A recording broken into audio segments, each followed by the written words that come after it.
Hello everybody out there, this is Vagabond Zero, and today I'm going to do a review of the high-grade UC 144 scale FA-78-3 Full Armor Gundam 7th.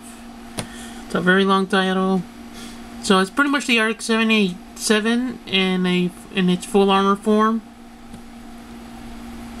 So, this is actually the third one in a series of full armor Gundams. There's the first one, which is pretty much well known, the green one. There's a second one called Heavy Arm, or Heavy Arms. And that one's kind of like a brownish color. So yeah, look it up. I finished this kit like a good long while ago, except I never got around to reviewing it. And it's been a good long while since I review anything, because I've been kind of dotting around building it, because I have finished the pretty much the build of the red perfect grade stray red frame, and that thing kind of pretty much burned me out. And right now I'm pretty much gone back to building the Optimus Prime model kit, which is I have for a lot. I don't know how long. I was starting to build it, but then I put it away to build other kits. But then I got back to it because I wanted to finish it. So, anyways, let's show you off this guy right here.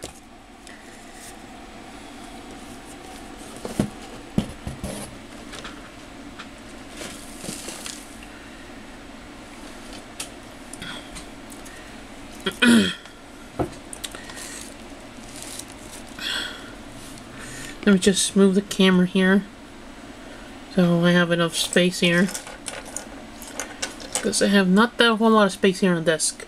So anyways, I did panel line the this guy.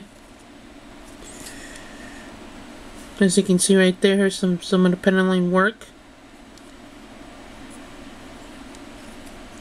I will say that it has pretty good color separation for the high grade. So anyways, let's first check out the articulation of this guy. So first up is he can do probably 360 at this this shoulder right here, but probably can't do a 360 right here on this one because of the massive weapon that's in the back right here. I tried to take that weapon off, but it's a bit hard. And so you can pretty much say he does a 180. So anyways, he can bend at the elbow. He has pretty much two joints, one here. But pretty much the one that moves the most is the one right here. And he can do a 360 below the shoulder.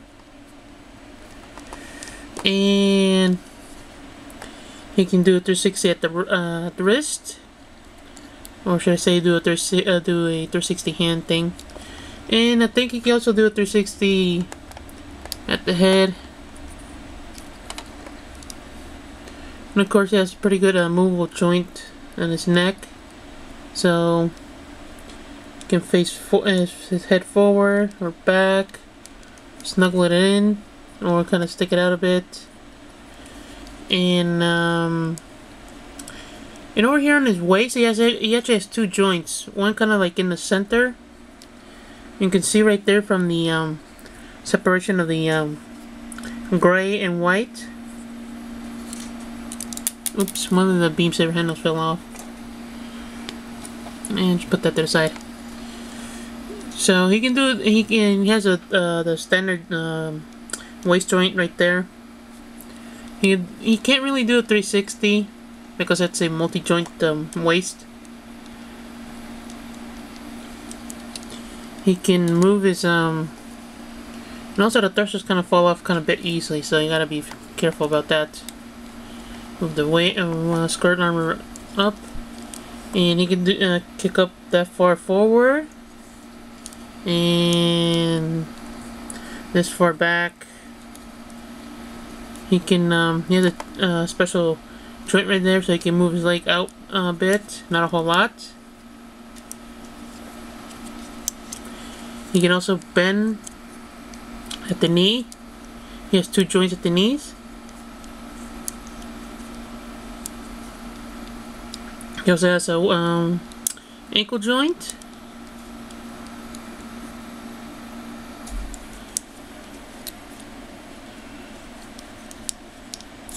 So yeah, that's pretty much all the. Oh yeah, plus he can move the planted gun right here.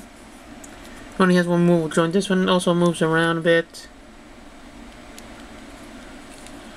So anyways, oh yeah, plus gotta put this thruster back in its place. I would probably suggest to glue these in place if you're gonna leave it like so. So anyways, let's put this beam saber handle back in its spot. So accessories, you pretty much already see the two beam saber handles. They do not. It does not come with beam saber effect parts. So yeah, you probably gonna have to take some from a different kit to give it to this guy. And of course, the other accessories is its main shoulder cannon, which is pretty huge. And this doesn't have any details, but I think in this guy pops up in a PS3 video game. I think this is a missile launcher. I think has like cluster missiles inside. I think, not 100% sure. And of course, it has two extra hands. You can see right here, it already has a gripping right hand and an open palm type hand on his left side. And of course, he has the same deals. He has two of each hand. Here's the other one, the left gripping hand, and the right open palm. He also has a shield, which has very nice color separation. And of course, it has the typical joint thing. You can put it here, or you can put it here. If you put it here, that means you'll have the shield facing outward. Or if put it here, he'll have the shield kind of like the bottom of his forearm. Let's just quickly put this guy, so you can see right there.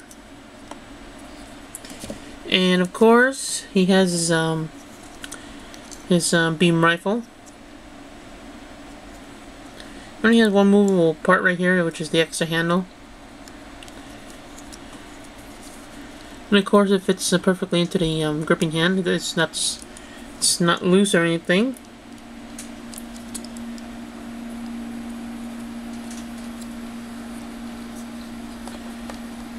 So yeah, that's pretty much all the accessory he has. You know, pretty basic. It doesn't have like a whole bunch of them.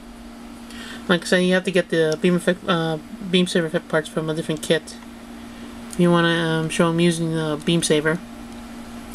But other than that, it's a pretty cool kit. I mean, it has great articulation, pretty good color separation for being the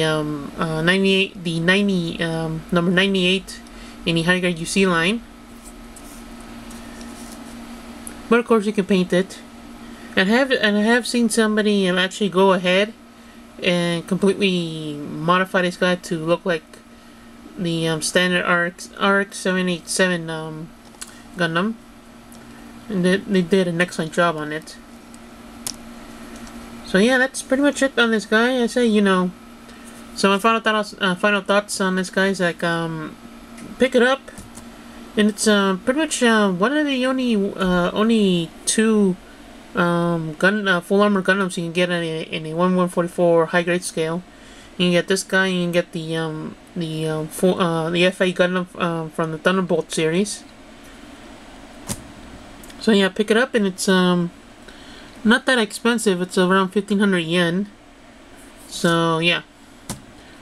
So I guess catch you guys later. Hope you enjoyed the review.